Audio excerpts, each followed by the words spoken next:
उत्तर प्रदेशातील उन्नावमध्ये 9 महिन्यांचं बाळ छतावरून पडलं। यात बाळ गंभीर जखमी झालं असून त्याच्या रुग्णालयामध्ये उपचार सुरू आहेत। त्या छतावरून पडतानाचा बाळाचा व्हिडिओ समोर आलाय। मध्य प्रदेशातील चित्रकूटमध्ये भाविकांकडून बेकायदेशीरपणे पैसे वसूल करण्यावरून 2 गटांमध्ये संघर्ष झाला, ज्यामुळे जोरदार लाठीमार झाला।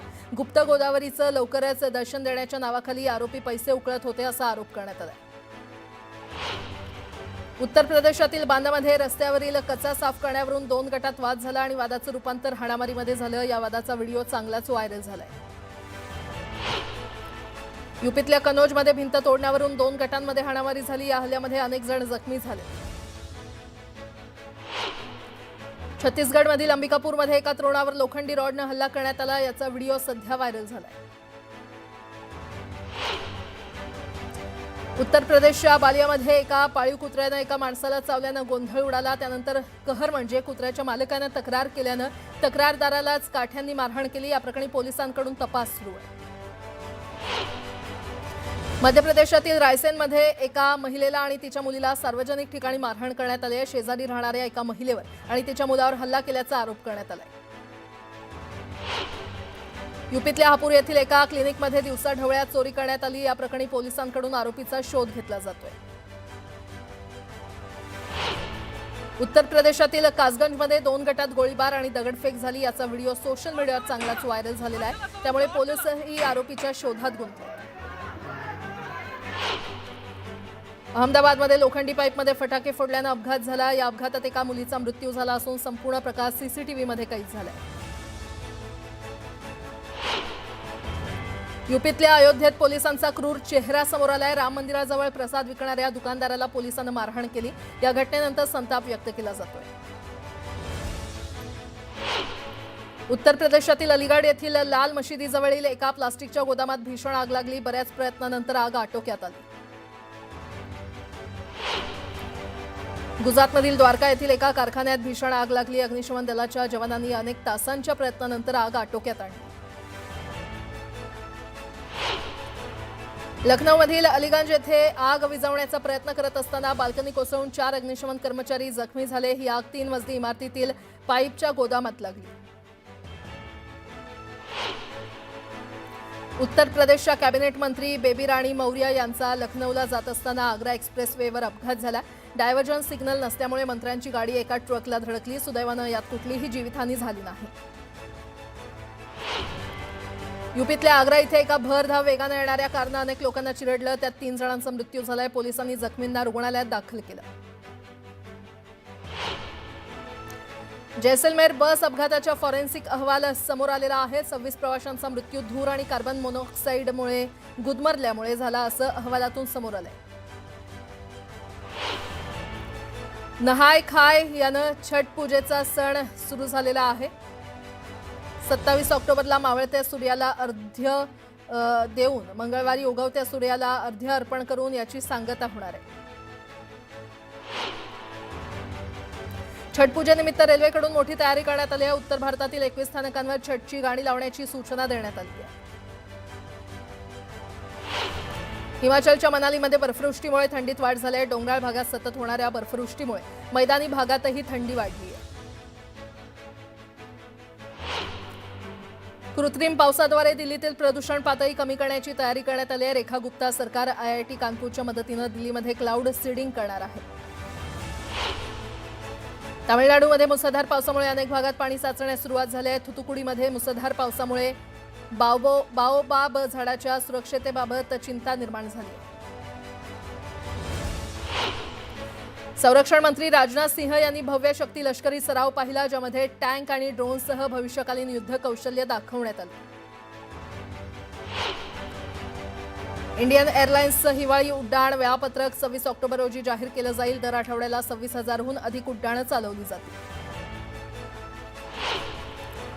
पाकिस्तानातील खैबर पख्तूनवा इथे दहशतवादी हल्ला झाला। 2 बॉम्बस्फोटांमध्ये 3 पाकिस्तानी पोलीस कर्मचारी ठार झाले। इंदूर मेडिकल कॉलेजच्या एका विद्यार्थ्यानं रॅगिंगबद्दल UGCकडे तक्रार केली। वरिष्ठ डॉक्टरांवर रॅगिंगचा आरोप करण्यात आला। डोनाल्ड ट्रम्प आणि शी जिनपिंग यांच्यातील भेटीपूर्वी अमेरिकेनं चीनविरुद्ध व्यापार चौकशी सुरू केली आहे. ट्रम्प आणि शी जिनपिंग यांची 30 ऑक्टोबर रोजी भेट होणार आहे. ईडीनं तमिळ अभिनेते टी श्रीकांत आणि कृष्णा कुमार यांना ड्रग्ज प्रकरणात मनी लॉन्ड्रिंगच्या आरोपाखाली समन्स बजावलंय. दोघांनाही जूनमध्ये अटक करण्यात आली होती.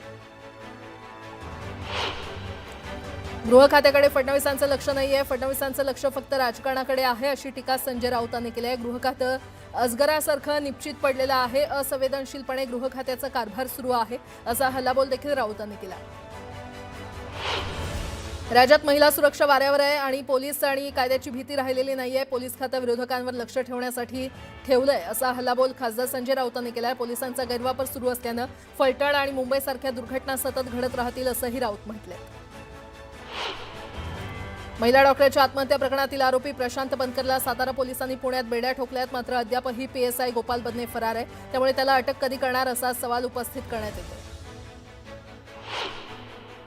भाजपनं मुंबई महापालिकेसाठी 150 पेक्षा अधिक जागांवर विजय मिळवण्याचं लक्ष्य ठेवलेलं आहे. केंद्र आणि राज्यापाठोपाठ मुंबई महापालिकेत वर्चस्व प्रस्थापित करण्यासाठी भाजपकडून आखणी सुरू आहे. शिंदे गटाला 65 ते 75 जागा देण्यास भाजप अनुकूल असल्याची माहिती सूत्रांनी दिली आहे. भाजप हा ब्लॅकमेलिंग करूनच सत्तेत आलेला पक्ष आहे असा आरोप नाना पटोले यांनी केलाय. मंत्री चंद्रशेखर बावनकुळेंवर गुन्हा दाखल करून त्यांना सत्तेतून बाहेर काढलं पाहिजे असं नाना पटोले म्हटलंय. आगामी पालिका निवडणुकांच्या पार्श्वभूमीवर भंडाऱ्यात काँग्रेसच्या कार्यकर्ता मेळाव्याचं आयोजन करण्यात आलंय. नाना पटोले यांच्या उपस्थितीमध्ये भाजप आणि राष्ट्रवादीच्या कार्यकर्त्यांच्या प्रवेशानं काँग्रेसची ताकद वाढेल असा दावा पटोले यांनी केलाय. केंद्रीय मंत्री नितीन गडकरींनी कार्यकर्त्यांचे कान टोचले. सध्या भाजपमध्ये मोठ्या प्रमाणात इन्कमिंग सुरू आहे. मात्र त्यामुळे जुन्या कार्यकर्त्यांकडे दुर्लक्ष करू नका, त्यांच्याकडे लक्ष द्या, नाही तर जेवढ्या जोरानं वाढलात तेवढ्याच जोरानं खाली आल्याशिवाय राहणार नाही असं म्हणत त्यांनी पक्षाला घरचा आहेर दिला. गडकरी नेहमीच कान टोचण्याच्या भूमिकेत असतात. मात्र गडकरींनी कान टोचूनही काहीच परिणाम होत नाही, कारण भाजपमधील 60% लोक बाहेरचे आहेत आणि त्यांचे स्वतःचे केवळ 20% लोक आहेत असा खोचक टोला संजय राऊतांनी भाजपला लगावला. 25 ते 30% कमिशन दिल्याशिवाय नगर परिषदेमध्ये कोणतंही काम झालं नाही असं म्हणत भाजप नेते परिणय फुकेंनी दिवाळी स्नेहमिलन कार्यक्रमामध्ये खळबळ उडवून दिली आहे. यात करोडोंचा घोटाळाही झाल्याचा त्यांनी सांगितलेलं आहे. नगर परिषदेमध्ये आपली सत्ता आली तर त्याची चौकशी करू असा दमही त्यांनी दिलाय. सगळे बिल्डर मुरलीधर मोहोळ यांचे हस्तक असून सगळा व्यवहार संशयास्पद आहे असा आरोप रवींद्र धंगेकर यांनी केलाय. जो व्यवहार झाला त्यावर मुख्यमंत्री फडणवीस अंकुश ठेवतील अशी प्रतिक्रिया धंगेकर यांनी दिली आहे.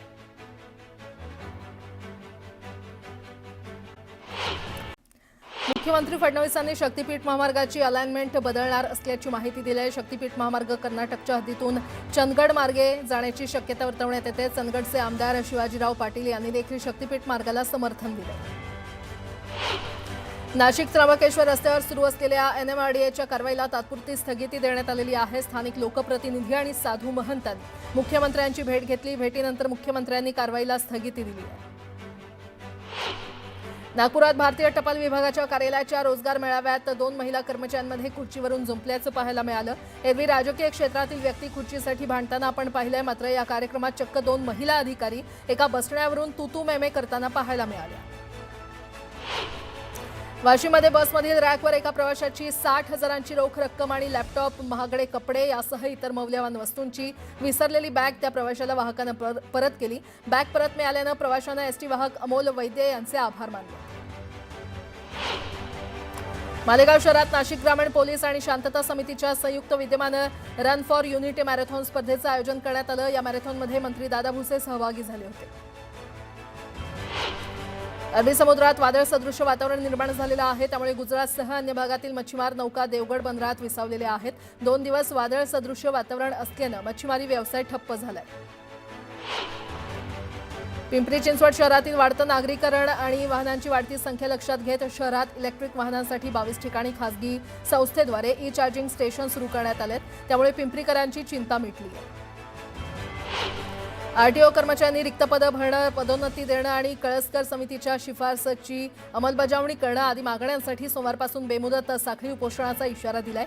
उपोषणात राज्यातील 59 प्रादेशिक आणि उपप्रादेशिक परिवहन कार्यालयातील वर्ग 3 आणि 4चे कर्मचारी सहभागी होणार आहेत.